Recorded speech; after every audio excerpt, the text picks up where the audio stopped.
Good morning, everybody. It's going to be a beautiful day today.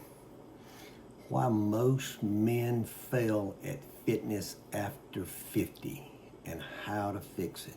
Yep, we're going to fix it for you. I'm just going to tell you the truth. That's what I do anyway. I kind of don't BS around. I just kind of tell the truth and things that work for me and things that work for my clients, and that's the way I go about it. You know, most men over 50 don't fail because they're lazy. They're definitely not lazy. They fail because they're still trying to play with that same old playbook they used back in their 20s and 30s, and it's not working anymore. You know, you might have some frustrations when you're trying to get back into working out, but you know, hey, it gets better. But you just have to change up the way you're doing things. Hey, Mike Norris here. If you like the video, give it a like, subscribe to the channel. I help men over 50 get fit, get healthier, and live a longer, healthier life. That's the goal. The big problem, most guys, when they get back into working out, when you haven't worked out for 20, 30 years, or you've never worked out, you try to go hard for a few weeks, especially guys who used to work out. They try to go hard. I've made this mistake. You try to go hard for a few weeks, and then you crash. You have an injury. You get burnt out really fast.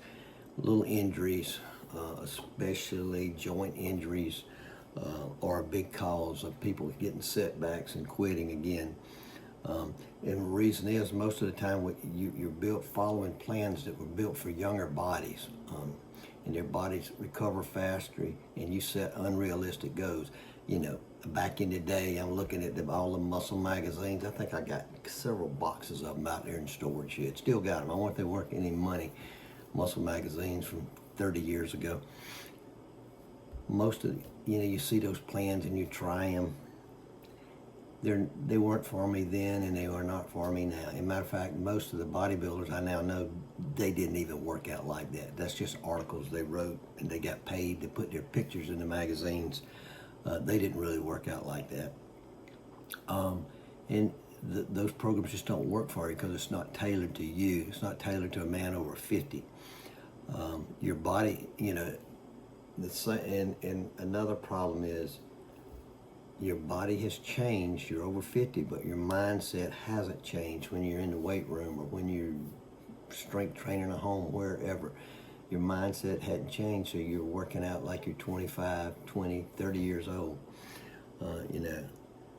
It's not that you don't want it. I know you want to get back in shape, but no one's taught you how to train differently for the body and life you have now. We're not 25 years old anymore, guys. We're not 30. Some of us might feel like we're 39, but actually we're not. So big mistake number one is the all or nothing trap. And so many of us fall into this. I fall into that. I get carried away sometimes, hurt the old shoulder again. You're trying to go from 0 to 100. You're trying to do everything at one time. You're trying to eat perfectly. You're doing your workouts. You're taking supplements. You try to do too many things at one time when you get back into it, and burnout can hit you fast. Life happens and they quit. But you have to work back into things.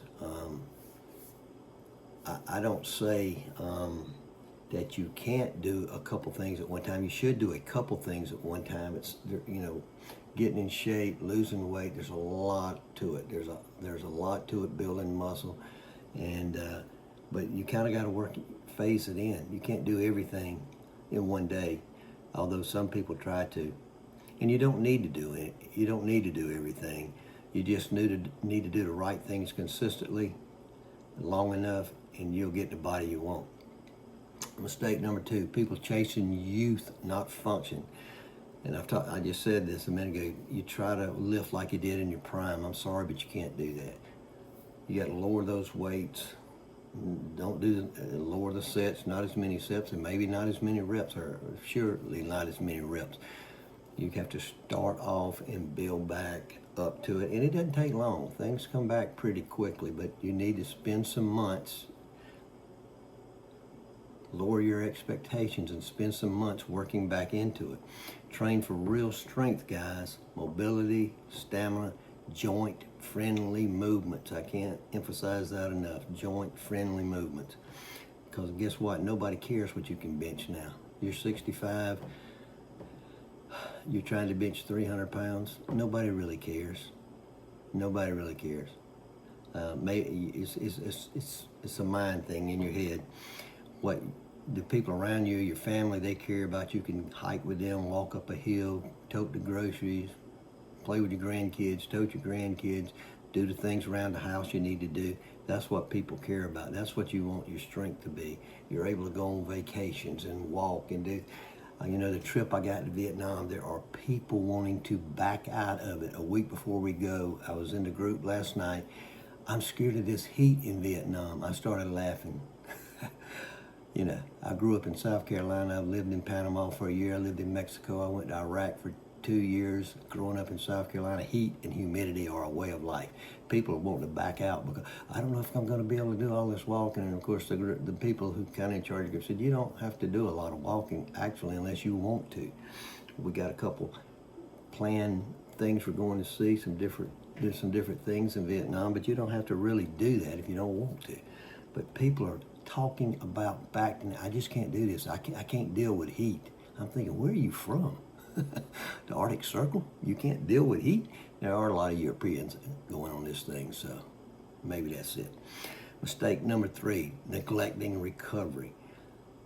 Ignoring sleep, stress, not stretching, not walking, doing things, warm up before you start lifting, asking for injury, guys. Treating recovery like it's optional is the wrong answer. It is the wrong answer. Y'all know how I feel about recovery. If you listen to my vehicles, recovery is everything. That's when all the magic happens. The magic doesn't happen when you're working out. It doesn't happen when you're running. It doesn't happen when you're sweating. It doesn't happen when you're when you're lifting. The magic happens when you recover. That's when it happens now.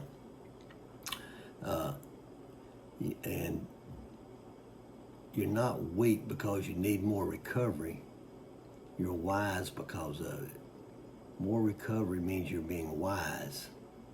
Some people, I know when I was younger, I don't need to recover. I'm going to take a 2-hour break, 3-hour break, and I'm going for another run. Or I'm going back to, I remember working out twice a day in the gym sometimes. Don't do that. So how do we rebuild? Framework. And some of you know this if you've listened to me. Base layer of movement and a mental reset. That's walking. What I call zone 1 walking, where you're just long, slow distance walking. Just walking. Base layer of movement. Get started with that. The things that walking do for you. I've got videos, plenty of videos in here to talk about walking and all the things walking do for you. And walking is a great part of recovery also. If you're walking at night after dinner or whatever, it's a great for recovery and help you get to sleep. Strength train, you know how I feel about that, 2 to 4 times a week. I don't care if you use your body weight, you use bands, dumbbells, you're in the gym, using machines, whatever you do. I'm going to take my bands with me to Vietnam. I'm going to do a lot of videos in the weight rooms. The weight room there, there's a nice one in a hotel, and then of course when I'm staying in Airbnb, I'll join a gym. I hope to get a lot of videos made showing how I actually use the band. I use bands when I'm in the gym, I use bands before I do anything now. Anything. I do about a 10-minute workout with bands before I do anything. I'll show you what I do. You don't have to do exactly what I do, but it gives you ideas. High protein and hydration. You know that. You've got to eat the protein. You got to get the protein in. It fuels your muscles, helps control your hunger. Plenty of water, electrolytes. Summer's coming. Get it in your body. Sleep. Need at least a minimum of 7 hours of sleep. It's huge for recovery. Now I'm going to talk about the shiny object syndrome, and we all fall to it. That means stick to the 60 to 90 days when you first start working out, or for when you first come back after being off 25 or 30 years. Don't jump from plan to plan to plan, jumping around. I've been caught up in that before several times. You know, you can waste money because of that. Just throw money away. Don't get caught up in that. Stick with the basics, what you're doing for 60 to 90 days, and then switch it up. My clients, I would tell them to switch things up sometimes after a few weeks or months, but I was watching them, I was coaching them. You don't have anybody helping you. Stick with the plan, 60 to 90 days. Make sure you know what you're doing before you start increasing weights, doing harder workouts, HIIT training, stuff like that. Basically, this is how I stay strong and healthy at 66. It's not flashy, but it's real.